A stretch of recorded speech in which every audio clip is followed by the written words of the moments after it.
Now I can't stop running after violent thrills. I keep one hand on my pocket just in case I'm the kid. Hey everyone, welcome back to my channel. My name is Zosia. In this video, I'm going to show you how I created the cover art for my single, The Kill. This design uses a few of my favorite techniques, including gradient maps, stickers, and paper textures. So let's get into Photoshop and I'll walk you through how I made this. Here are the dimensions of my Photoshop file, so you can see I wanted it really high res. And then I added this target symbol on my eye, and then I set the blend mode to linear dodge add. So now I'm gonna add a gradient map. So I'm gonna go down to my adjustment layers and gradient map. I'm gonna double click into here and scroll all the way down to this one I created before. So I'll show you each of the colors that I used. We have an almost black, this bright blue, this very dark blue, then a dark pinkish red, and a brighter pink red color. Okay. And then there were a few spots that I wanted to have a little bit more of the darker colors. So I added a curves adjustment layer. Here you can see how it brought out some of those darker areas. And so I'll show you how I did that. I am going to add a curves adjustment layer between the photo and the gradient map. So I'm gonna click on the photo here and go down to my adjustment layers and add a curves. And I'm gonna bring down all of the brighter pixels, something like that, but then I don't want it to be applied everywhere. So I'm gonna invert the curves mask by clicking on the mask and hitting Command I. So then it's all black, but I wanna bring some of these areas back. So I'm gonna use a brush with no hardness, and let's bring down the opacity a bit, and then set the brush to white and start to bring back some of these areas.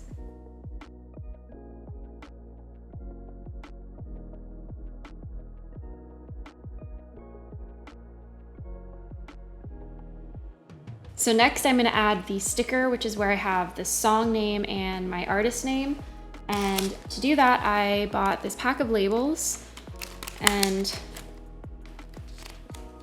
I took one of them and stuck it onto a table, making sure that there were some ripples and some creases so it wasn't perfect and you could actually see some texture to the sticker. And then I took a photo of that and then brought it into Photoshop. So here's the photo of that sticker. And the first thing I want to do is remove the background. So I'm going to hit W to get to my magic wand and then click select subject. And that selected it pretty well. So then I'm going to add the mask by going down here, clicking the mask, and let's add a bright background so I can really see the edges here. So there's a little bit of an edge left on here. So I'm going to double click into the mask here and shift the edge inward to the left.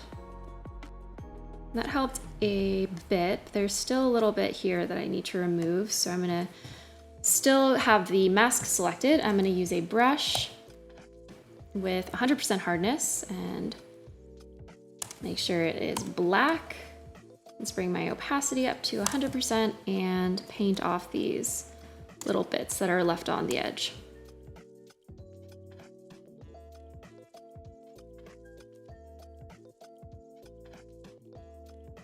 Now I'm going to right click on this layer and convert to Smart Object. And then I'm going to copy this layer and paste it into my project above my gradient map.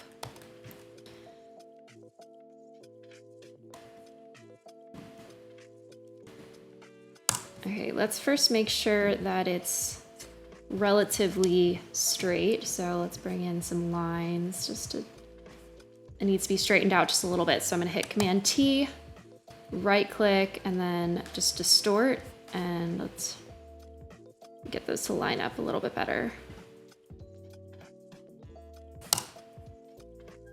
All right, Now I want the sticker to be black, so I'm gonna just hit Command I to invert it, and then Command U to get to my hue and saturation and bring down the saturation so it's really black, and bring down the lightness a bit too.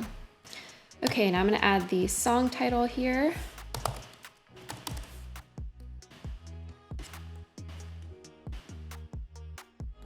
I don't like how the space between the H and the E is really wide, so I'm gonna select those and bring down the spacing here.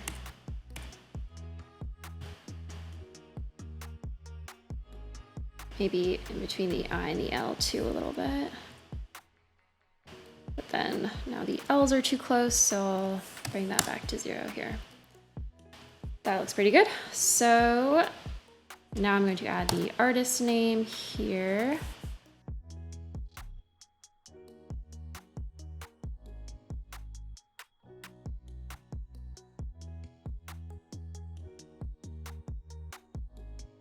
So then I want to add my 2 stars, which I have right here.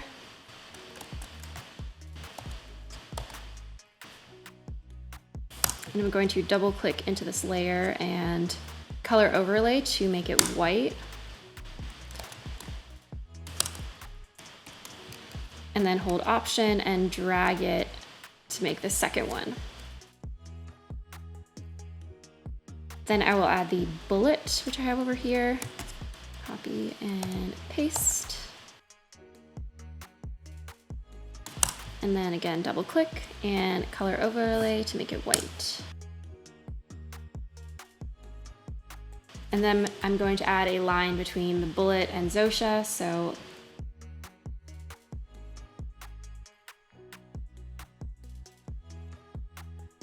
I'm gonna drag down a line for my ruler so that I can make sure these are lined up.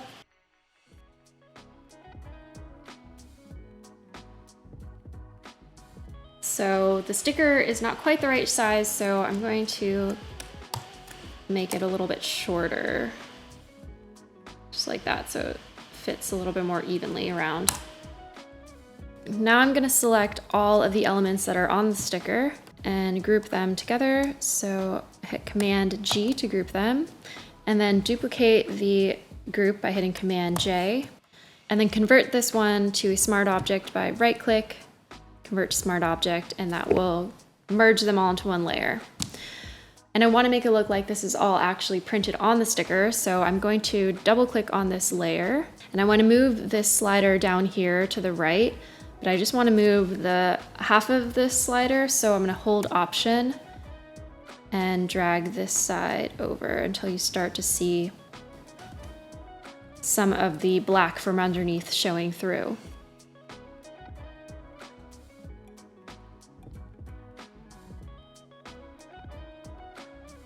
All right, that looks good.